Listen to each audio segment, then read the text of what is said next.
पांचों पांडवों का जन्म पिता के होते हुए भी अनोखे रूप में हुआ।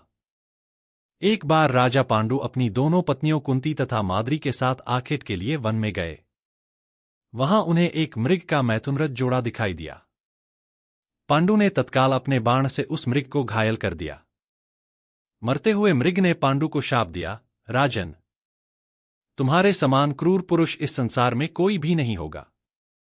तूने मुझे मैथुन के समय बाण मारा है, अतः जब कभी भी तू मैथुनरथ होगा तेरी मृत्यु हो जाएगी। इस शाप से पांडु अत्यंत दुखी हुए और अपनी रानियों से बोले, हे देवियों, अब मैं अपनी समस्त वासनाओं का त्याग करके इस वन में ही रहूंगा, तुम लोग हस्तिनापुर लौट जाओ। उनके वचनों को सुनकर दोनों रानियों ने दुखी होकर कहा, नाथ, हम आपके बिना एक क्षण भी जीवित नहीं रह सकती। आप हमें भी वन में अपने साथ रखने की कृपा कीजिए। पांडु ने उनके अनुरोध को स्वीकार करके उन्हें वन में अपने साथ रहने की अनुमति दे दी। इसी दौरान राजा पांडु ने अमावस्या के दिन ऋषिमुनियों को ब्रह्मा जी के दर्शनों के लिए जाते हुए देखा। उन्होंने उन ऋषिमुनियों से स्वयं को साथ ले जाने का आग्रह किया।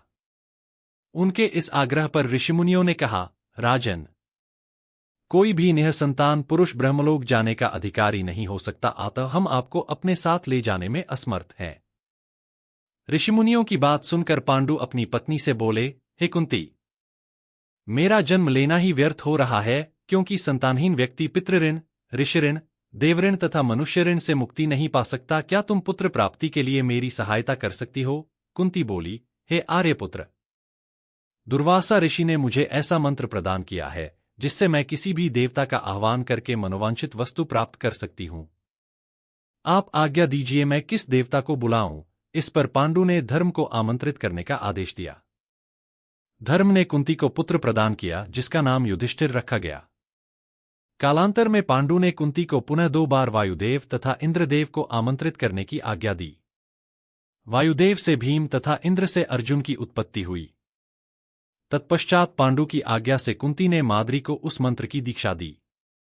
माद्री ने अश्विनी कुमारों को आमंत्रित किया और नकुल तथा सहदेव का जन्म हुआ। एक दिन राजा पांडु माद्री के साथ वन में सरिता के तट पर भ्रमण कर रहे थे। वातावरण अत्यंत रमणीक था और शीतल मंद सुगंधित वायु चल रही थी। सहसा वायु के झोंके से माद्री का वस्त्र उड़ गया। इससे पांडु का मन चंचल हो उठा और वे मैथुन में प्रवृत्त हुए ही थे कि शापवश उनकी मृत्यु हो गई। माद्री उनके साथ सती हो गई, किंतु पुत्रों के पालन पोषण के लिए कुंती हस्तिनापुर लौट आई।